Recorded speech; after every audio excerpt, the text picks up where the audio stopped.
capítulo 6. Y hoy quiero hablarles acerca de integridad espiritual. Diga conmigo integridad. Y la semana pasada estábamos hablando de que integridad significa que no le falta ninguna de sus partes, que está completo, ¿no? Eso hablamos la semana anterior, que está completo, que tiene todas sus partes, ¿de acuerdo?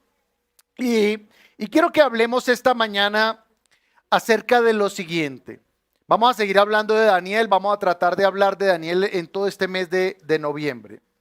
Pero la escritura, quiero que preste atención a esto, la escritura es el relato de la verdad de Dios, por un lado la verdad de Dios, pero por otro lado la mentira del mundo y del diablo. Son dos, es ese contraste, eso es lo que llamamos nosotros la lucha espiritual, la verdad de Dios y la mentira del mundo y del diablo. ¿Cuál es la verdad de Dios?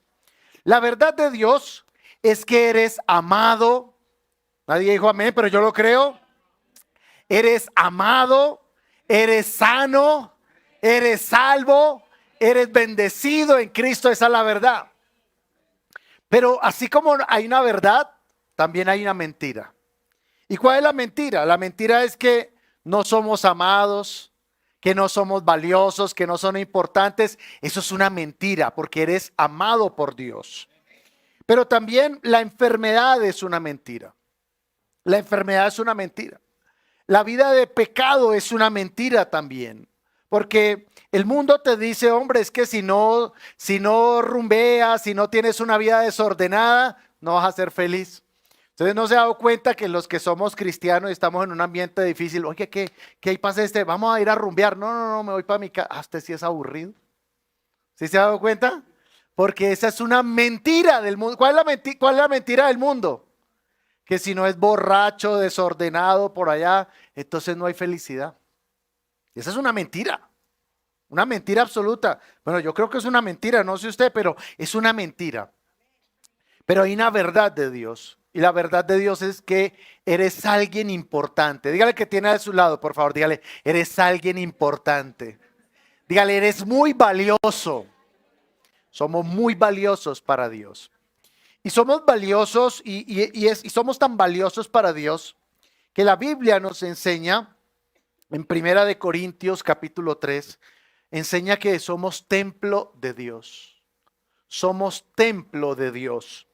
Y es interesante esto porque el templo era el lugar donde Dios será adorado, donde Dios será exaltado. Y esto nos habla de dos cosas. Número uno, que nuestro propósito de vida es espiritual. El templo era un lugar espiritual. Luego, el propósito de nuestra vida es espiritual. Mucha gente dice, y lo hemos hablado en muchas ocasiones, por eso no me voy a centrar mucho allí, pero mucha gente dice, no, es que el día que yo tenga mi primer millón, ese día yo sí soy feliz, ese día, no, yo voy a ser tan feliz cuando compre mi primer carro, cuando ya tenga mi casa propia, voy a ser tan feliz. Eso es una mentira. Eso no, es una mentira. Porque es bueno tener casa, es bueno tener carro, es bueno tener el primer millón, ¿no? Todo eso es bueno, no es malo, pero no es lo que le va a dar sentido a tu vida. Lo que le va a dar sentido a tu vida es lo espiritual, tu vida espiritual. Y hoy vamos a hablar de eso, de vida espiritual, pero vamos a hablar de integridad espiritual. Y número dos, que nosotros fuimos creados para adorar y servir al único Dios verdadero. Amar y servir al único Dios verdadero. El Señor Jesucristo en Juan capítulo 17 versículo 3 dijo esto. Dijo, y esta es la vida eterna, que te conozcan a ti, al único Dios verdadero, y a Jesucristo a quien has enviado. Miren lo interesante de eso. Dice, ¿cuál es la vida eterna? No, cuando yo me muera ahí sí entraré en la eternidad. Mucha gente piensa que la eternidad es cuando yo me muera, cuando ya no estemos en este mundo. No, ese día disfrutaré de la vida eterna. No, la vida eterna la puedes disfrutar desde este mundo, desde esta tierra. Y dice que la vida eterna es conocer al Padre Celestial y al amor de Jesucristo. Esa es la vida eterna. Bueno, eso es gracias por su entusiasmo. Esa es la vida eterna, ¿no? Cuando usted conoce a Dios, cuando usted tiene una experiencia con Dios. Y como vamos a hablar de integridad espiritual, quiero que vayamos allí a Daniel capítulo 6, versículo 7. Daniel capítulo 6, versículo 7. Escuche lo que dice la palabra. Dice, y todos los gobernadores del reino, magistrados, sátrapas, príncipes y capitanes, han acordado por consejo que promulgues un edicto real y lo confirmes, que cualquiera que en el espacio de 30 días demande petición de cualquier dios u hombre fuera de ti, oh rey, sea echado en el foso de los leones. Ahora, oh rey, confirma el edicto y fírmalo, para que no pueda ser revocado conforme a la ley de Media y de Persia, la cual no puede ser abrogada. Firmó pues el rey Darío el edicto y la prohibición. Cuando Daniel supo que el edicto había sido firmado, entró en su casa y abiertas las ventanas de su cámara que daban hacia Jerusalén, se arrodillaba 3 veces al día y oraba y daba gracias delante de su Dios como lo solía hacer antes. Habla de una vida de oración. Entonces juntaron a aquellos hombres y hallaron a Daniel ¿qué? Orando y rogando en la presencia de su Dios. Fueron luego ante el rey y le hablaron del edicto real. Le dijeron, ¿no has confirmado del edicto que cualquiera que en el espacio de 30 días pida a cualquier dios u hombre fuera de ti, oh rey, sea echado en el foso de los leones? Respondió el rey diciendo, verdad es, conforme a la ley de Media de Persia, la cual no puede ser abrogada. Entonces respondieron y dijeron delante del rey, Daniel, que es de los hijos de los cautivos de Judá, no te respeta a ti, oh rey, ni acata el edicto que confirmaste, sino que 3 veces al día hace su petición. Cuando el rey oyó el asunto, le pesó en gran manera y resolvió librar a Daniel, y hasta la puesta del sol trabajó para librarle. Pero aquellos hombres rodearon al rey y le dijeron, sepas, oh rey, que es la ley de Media y de Persia, que ningún edicto u ordenanza que el rey confirme pueda ser abrogado. Entonces el rey mandó y trajeron a Daniel y le echaron en el foso de los leones. Y el rey dijo a Daniel, Daniel, el Dios tuyo, a quien tú continuamente sirves, Él te libre. Levanta su Biblia, por favor, o su tablet, su celular, no hay condenación. Y diga conmigo, esta es la palabra de Dios. Y yo la creo. Es la verdad. Y me ha sido dada para cumplir un propósito. Bendecirme, edificarme, llenarme. Ya con ella renovaré mi entendimiento para ser transformado en la persona que Dios quiere que sea. Amén. Y amén. Dele un aplauso al Señor, por favor.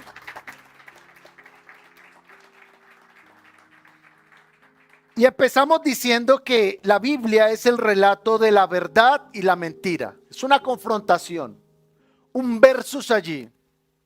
Desde los primeros versículos de la Biblia. Cuando dice Génesis 1:1, en el principio creó Dios los cielos y la tierra, luz. Versículo 2, pero la tierra estaba desordenada y vacía y las tinieblas cubrían la faz de la tierra, la faz del abismo, oscuridad. Y esa confrontación, esos dos contrastes los vamos a encontrar en toda la escritura. La verdad de Dios por un lado y la mentira. Y aquí en el capítulo de Daniel estamos viendo a un hombre viviendo bajo la verdad de Dios y estamos viendo a unos hombres viviendo bajo la mentira del mundo, bajo la mentira del pecado. Pero cuando hablamos de integridad espiritual, yo quiero que nosotros hablemos, quiero que entendamos por qué es valioso entender esto o saberlo. Porque la Biblia nos enseña que hay pecados, hay cosas que afectan tu vida física, que afectan tu vida relacional y que afectan tu vida espiritual. Todos los pecados, quiero que me entiendan en esto, todos los pecados ofenden a Dios. Y nosotros pecamos directamente contra Dios. Pero el pecado tiene una implicación para nosotros, nos afecta en algo. ¿Sí? Denle un codacito al que tiene al lado, dígale mucho ojo. El pecado te afecta. Y la Biblia nos enseña que hay pecados contra el cuerpo. ¿Cuáles son los pecados contra el cuerpo? Básicamente los pecados sexuales. La glotonería, si el que está a su lado es un comilón, dele un codacito ahí. Y las borracheras. Esos pecados afectan su cuerpo, afectan su salud física. Hay pecados que afectan su vida relacional, es decir, su relación con otros, que afectan su alma, como el odio, la amargura, el resentimiento. Todo eso afecta su alma. Una persona con odio, con amargura, no va a poder relacionarse bien con los demás. Siempre va a estar chocando, siempre va a estar allí en conflicto. Pero la Biblia, y es lo que porque por eso vamos a hablar de integridad espiritual, la Biblia enseña que hay pecados que afectan nuestro espíritu, afectan su espíritu. Y dentro de estos pecados está la idolatría. Eso es el relato de Daniel, es una batalla entre la fe en el Dios verdadero y la idolatría. Y por eso quiero que hablemos hoy de esto. Porque la Biblia nos enseña que la idolatría no solo tiene un contexto religioso, sino tiene un contexto espiritual, que ya vamos a explicar más adelante, o que vamos a explicar a continuación. Hay dos pecados que la Biblia nos dice que tenemos que huir. Dele el codacito otra vez al que tiene la dígale, tienes que huir. Número 1, de los pecados sexuales. La Biblia dice que tenemos que huir de los pecados sexuales. Usted lo puede encontrar en 1 Corintios 6:18. Y del segundo pecado que la Biblia nos dice que tenemos que huir es de la idolatría. 1 Corintios 10:14, para los que están tomando notas allí. Dice, huid de la idolatría. Y esto es interesante porque cuando nosotros pensamos en idolatría siempre pensamos en un Dios falso, ¿no? Y sí, el primer contexto, digamos, la primera definición de idolatría es hacia un Dios falso. En el mundo hay aproximadamente 4.200 religiones. 4.200 religiones en el mundo, diferentes culturas, diferentes creencias, ¿sí? Y nada más en nuestra cultura, que es la que predomina, que es la religión tradicional, hay más de 1.500 santos, ¿sí? A los cuales la gente le pide, ante los cuales la gente se rinde, a los cuales la gente le pide milagros. Está San Pig, San Cocho, ¿cierto? San Cudo, todos esos están incluidos allí. Y como vamos a ver a continuación y como vamos a ver ahora, es una mentira. La idolatría es una mentira, es un engaño, pero es un engaño en el que la gran mayoría de personas en la humanidad están atadas. Están atadas a la idolatría, a la idolatría, digamos, frente a un Dios falso. Pero también la Biblia nos enseña que la idolatría puede ser hacia una persona. Hacia una persona. Puede ser el cónyuge, pueden ser los padres, pueden ser los hijos. Y esto es evidente cuando personas escogen a otra persona antes que a Dios. Por eso es tan interesante la historia de Abraham. Abraham tenía a su hijo, ¿cierto? Su hijo Isaac, ya había tenido a Ismael, pero su hijo deseado, su hijo amado era Isaac. Y la Biblia nos enseña que Dios un día le dice a Abraham, sacrifícame a Isaac. ¿Hubiese sido fácil esa decisión? No es una decisión fácil. Pero Abraham escogió a Dios antes que a su propio hijo. Por eso es el padre de la fidelidad. Nosotros le decimos padre de la fe y está bien, pero más exactamente Abraham es el padre de la fidelidad, porque escogió a Dios antes que a su propio hijo. Y es interesante porque nosotros en nuestro contexto cultural y hasta en canciones, aquellos salmos hermosos de reggaetón que dicen, por ejemplo, le dicen a su pareja, ¿no? Es que eres mi adoración. O hay gente que dice, no, es que mis hijos son mi adoración. ¿Sí? Cuando la escritura dice a quién tenemos que adorar, solo a tu Dios adorarás. Hay gente que convierte a otros en sus ídolos. Bueno, lo más común es, por ejemplo, la gente que tiene, los jóvenes, los niños que vuelven ídolo a un futbolista, a un deportista, ¿cierto? A un dibujo animado, no sé. Se vuelven ídolos. Y sabemos que son ídolos porque hasta determinan su forma de vestir, la forma en que se peinan, ¿cierto? Muy seguramente el peinado que usted tiene es de una persona que admira, ¿no?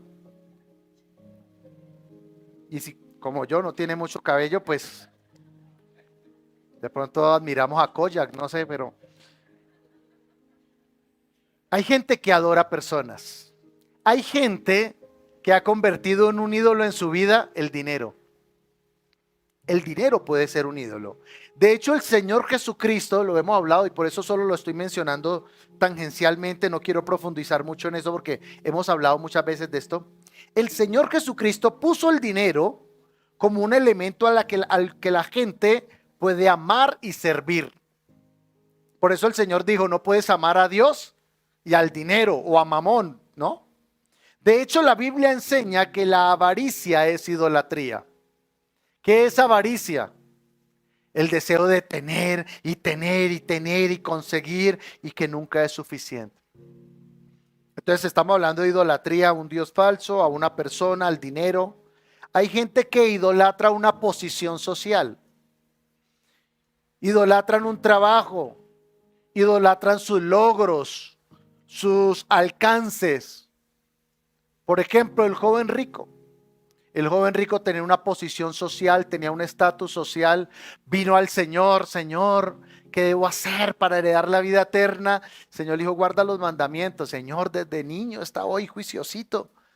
Señor, yo era tan, mejor dicho, yo soy acólito allá en la iglesia, Señor. Entonces el Señor le dijo, bueno, mijo, solo una cosita te falta. Vende todo lo que tienes, dalo a los pobres y tendrás tesoro en el cielo. ¿Y qué le sucedió? Se fue aburrido, afligido. ¿Por qué? Dice, porque tenía muchas posesiones. Es decir, tenía un estatus social que no estuvo dispuesto a sacrificar. Es decir, para él era más importante su trabajo, sus logros, su posición social, que su llamado a servir a Dios, su cumplimiento, su propósito espiritual. Y nosotros estamos en un mundo que exalta todo, menos lo correcto. Estamos en un mundo que todo lo exalta, exalta absolutamente todo, menos lo correcto. Un mundo que se avergüenza de lo correcto. Un mundo que rechaza lo correcto. Por eso nosotros, la Biblia dice, no améis el mundo ni las cosas que están en el mundo. Dice el Señor, si alguno ama el mundo, el amor del Padre no está en él. Es por eso que esta historia de Daniel es tan interesante para nosotros. Porque Daniel tuvo que tomar una decisión. ¿Cuál decisión tuvo que tomar Daniel? Escoger entre su posición social y Dios. Entre su vida, su bienestar físico y Dios.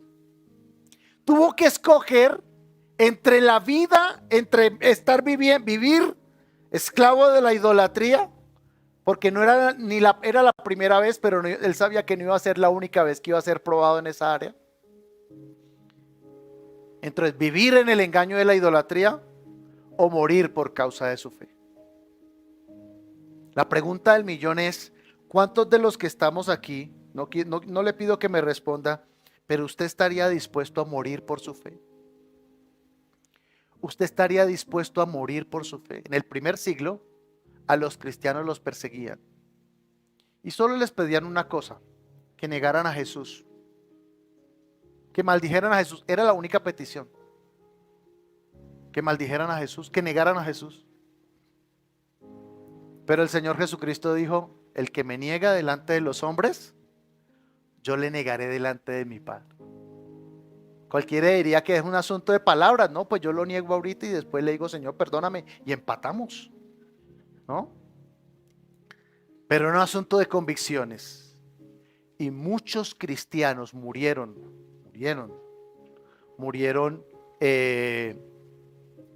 degollados, crucificados. De hecho, Pedro y su esposa murieron crucificados. La tradición dice que Pedro murió crucificado al lado de su esposa y Pedro con la cabeza hacia abajo. Prefirieron dar sus vidas que ser esclavos de la idolatría. Escogieron a Dios. Yo quiero que entendamos esto.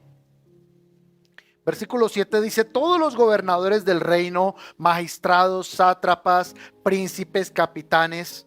Sátrapas, para los que no de pronto dicen: esta vaina, ¿qué era? Los sátrapas eran los gobernadores.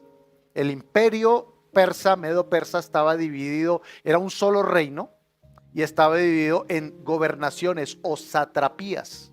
Eran gobernadores.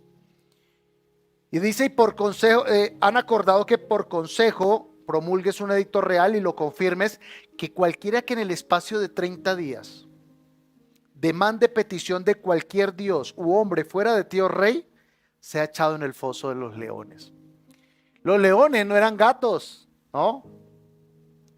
Y a esos leones los ponían en un hambre terrible, los ponían en un ayuno. De manera que cuando se abrieran las puertas y lo que entrara ahí, esos leones estaban, mejor dicho, con un hambre, así como cuando su esposo sale de la iglesia los domingos, ¿no? Sale con un hambre. Yo no sé por qué orarle a uno hambre, pero lo cierto es que sale uno con un hambre, ¿no? Y los leones estaban preparados para comer. Pero lo interesante es que Daniel se mantuvo fiel. ¿Fiel a quién? Fiel a Dios. Dígale que tiene al lado, dígale: debe ser fiel a Dios. Daniel prefirió a Dios. Daniel escogió a Dios. ¿Y cómo sabemos nosotros que Daniel escogió a Dios? Porque Éxodo capítulo 20 versículos 3 al 5 dice esto, para los que están tomando nota. Éxodo 20 versículos 3 al 5, este es el segundo mandamiento.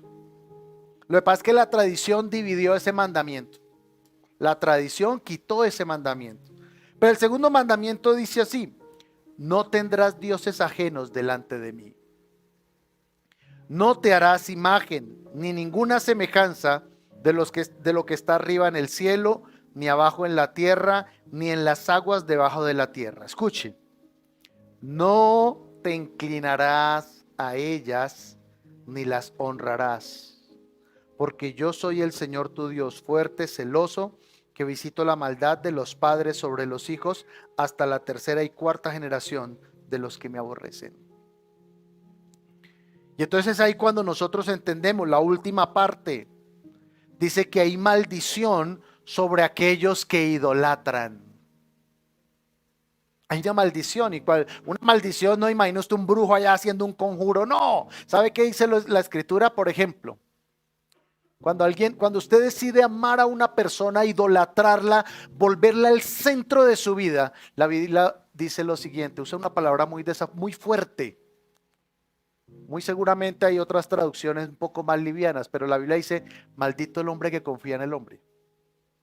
Dando a entender que es muy desafortunada la vida de alguien cuando es controlada por otra persona. Dice que es muy desafortunada. ¿Por qué razón?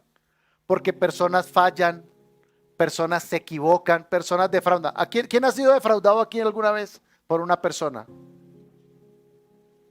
¿Y usted cómo se sintió cuando esa persona lo defraudó?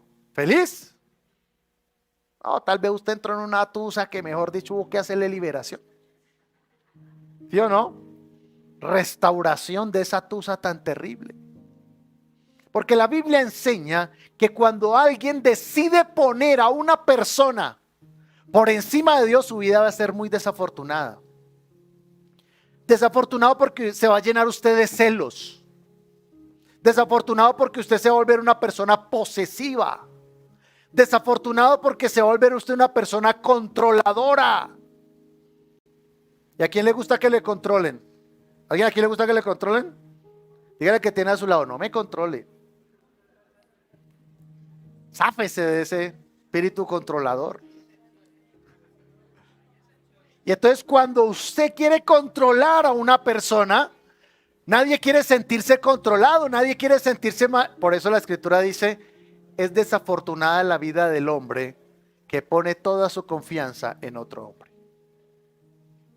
Es desafortunada la vida de una persona que gira o que su autoestima, su sentido de valor, de utilidad, gira en torno a su trabajo, a lo que hace, a su posición social. Entonces es desafortunado. Porque siempre habrá gente que no valora su trabajo. Siempre habrá gente que aunque usted quiera hacerlo mejor, lo va a criticar en su trabajo. Bueno, eso no pasa en su oficina, gracias a Dios, ¿no? Por eso dicen, hay estadísticas que dicen que más del 60-70% de la gente está inconforme en su trabajo. Y si se le presenta una mejor oportunidad, se iría. No, yo estoy aquí porque toca, pero donde tal empresa me ofrezca más, yo salgo para ahí y me voy. Entonces no podemos basar nuestra vida en nuestra posición social, en su carrera universitaria. Tal vez algunos aquí, o seguramente más bien muchos aquí tuvieron la oportunidad de ir a una universidad, estudiar, prepararse. Tal vez muchos no han tenido esa oportunidad, pero usted no vale si fue a una universidad o no. Usted no vale por eso, usted vale porque el Señor Jesucristo dio su vida por usted en la cruz. Y por eso nosotros, Él ha sido fiel. ¿Con cuántos Dios ha sido fiel? Entonces, si Él ha sido fiel, Dios espera que usted sea fiel con Él. No les gustó mucho eso, pero... Entonces, cuando el versículo dice que hay maldición, es porque es muy desafortunada la vida de la gente que idolatra, que tiene un ídolo, que es controlado bajo un ídolo. Recuerden que estamos hablando de integridad espiritual y lo que afecta a su vida espiritual es la idolatría. Es la idolatría. De hecho, escuchen lo que dice la escritura en el Salmo 115, versículos 3 al 8. Salmo 115, versículos 3 al 8. Dice, nuestro Dios está en los cielos. Todo lo que quiso ha hecho. Ahora escuchen. Hablando del mundo, dice, los ídolos de ellos son plata y oro, obra de manos de hombres. Tienen boca, mas no hablan. Tienen ojos, mas no ven.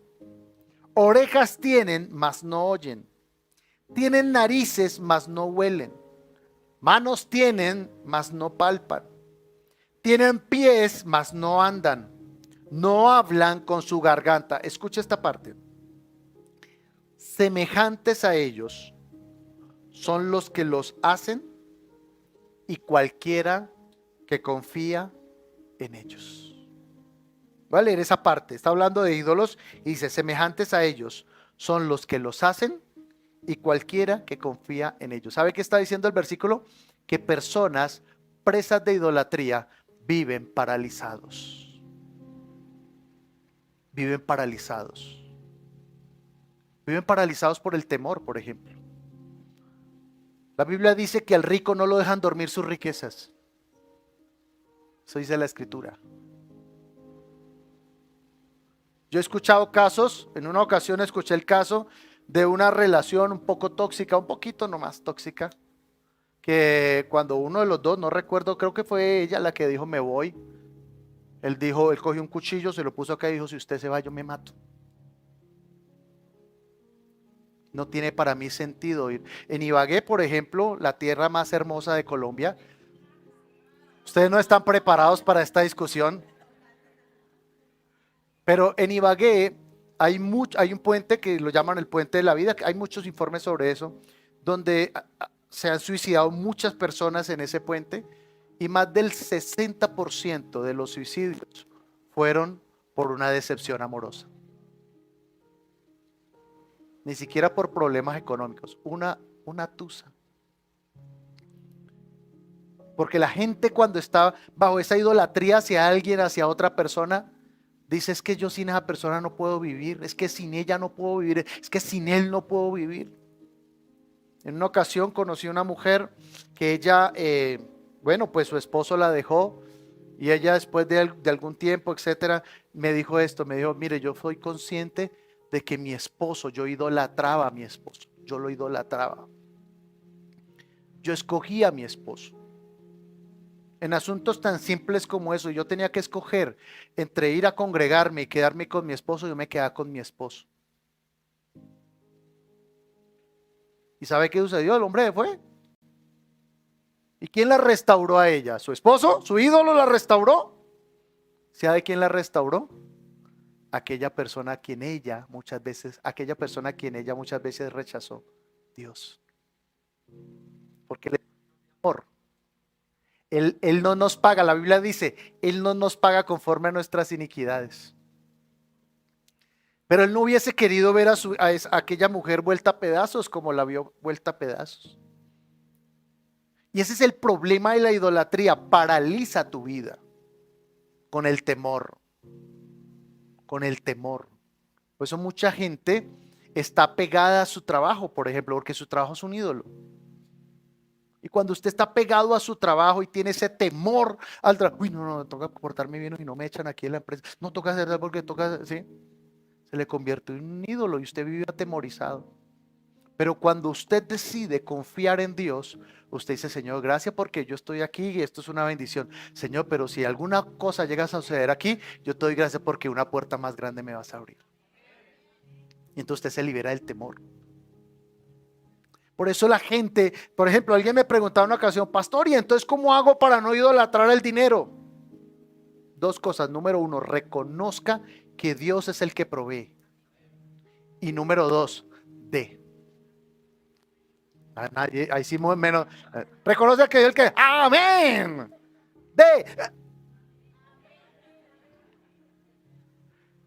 Dé. Porque cuando usted da, usted está diciéndole al dinero, tú no me controlas, yo te controlo. Dicen los que saben de finanzas que usted llega a una madurez financiera en su vida. Por eso no se pierdan el seminario de bueno, ya no hay cupos, pero felicito a los que se inscribieron, ya acabaron los cupos, pero por eso hay que hablar de finanzas. Dicen que usted llega a madurez financiera cuando usted le dice al dinero a dónde tiene que ir y no cuando el dinero le dice a usted dónde tiene que ir. Se llama madurez financiera. Bueno, vamos a hablar de finanzas hoy. Pero dice la escritura que paraliza a la gente, a la idolatría paraliza las vidas, paraliza a la gente. Sume a los hombres en oscuridad, les quita el discernimiento y no los deja prosperar. Miren los centros espiritistas, son los más llevados de todos, ¿sí se ha dado cuenta? Llevados ahí. Usted se da cuenta que una persona que practica el espiritismo, la brujería, está llevado. Porque son demonios, son espíritus que arruinan, que destruyen las vidas. Ese espíritu de idolatría es terrible. Por eso Daniel dijo, no, yo voy a escoger a Dios. Aquí me dicen que no debo orar, aquí me dicen que no puedo volver a congregarme, no puedo volver a tener intimidad con Dios. Pero quiero que escuche esto, porque sabemos que Daniel prefirió a Dios. Dijeron aquellos hombres, no hallaremos contra este Daniel ocasión alguna para acusarle, si no la hallamos contra él en relación con la ley de su Dios.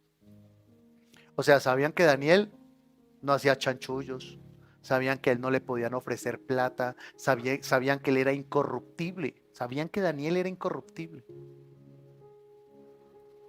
Sabían que el corazón de Daniel no se pervertía. Por eso dijeron, no, tenemos que agarrarlo por el lado de la ley de su Dios. ¿Y por dónde lo agarraron? Por ese pasaje que leímos, donde Dios dice, no te inclinarás a imagen. Sabían que Daniel no lo haría. Sabían que Daniel no iba a aflojar en ese mandamiento de Dios. Y sabemos que Daniel se mantuvo fiel a Dios, escogió a Dios por lo siguiente. Número uno, porque Daniel no descuidó su identidad. El versículo dice que él oraba, abrió las ventanas, el versículo que leímos ahora, abrió las ventanas y oraba mirando a Jerusalén. Yo quiero que entendamos el contexto de ese pasaje, ¿no? Jerusalén estaba a no menos de 900 kilómetros de donde él estaba. No era que él abría las ventanas y de ahí veía Jerusalén. No, él estaba lejísimo de Jerusalén. Lo que pasa es que los judíos oran mirando hacia el oriente. Porque Jerusalén está al oriente. Pastor, y entonces si están en Jerusalén, ¿hacia dónde oran? ¿No ha preguntado eso? ¿No he preguntado eso? ¿Y si están en Jerusalén, hacia dónde oran?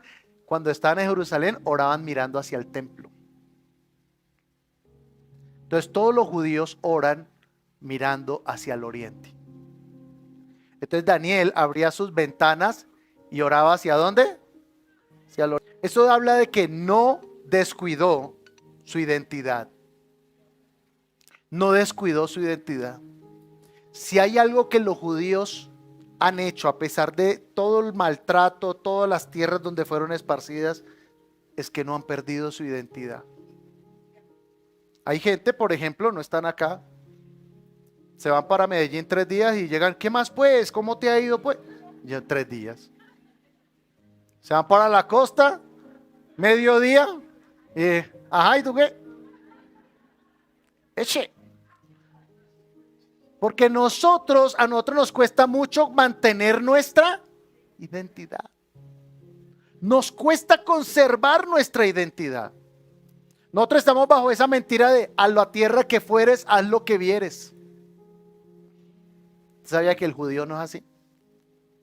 El judío no es así. A la tierra donde va, mantiene su identidad. Y así deberíamos ser los hijos de Dios. Donde usted vaya, no pierda su identidad. Sea como Daniel, no pierda su identidad. Dígale que tiene al lado, no pierdas tu identidad.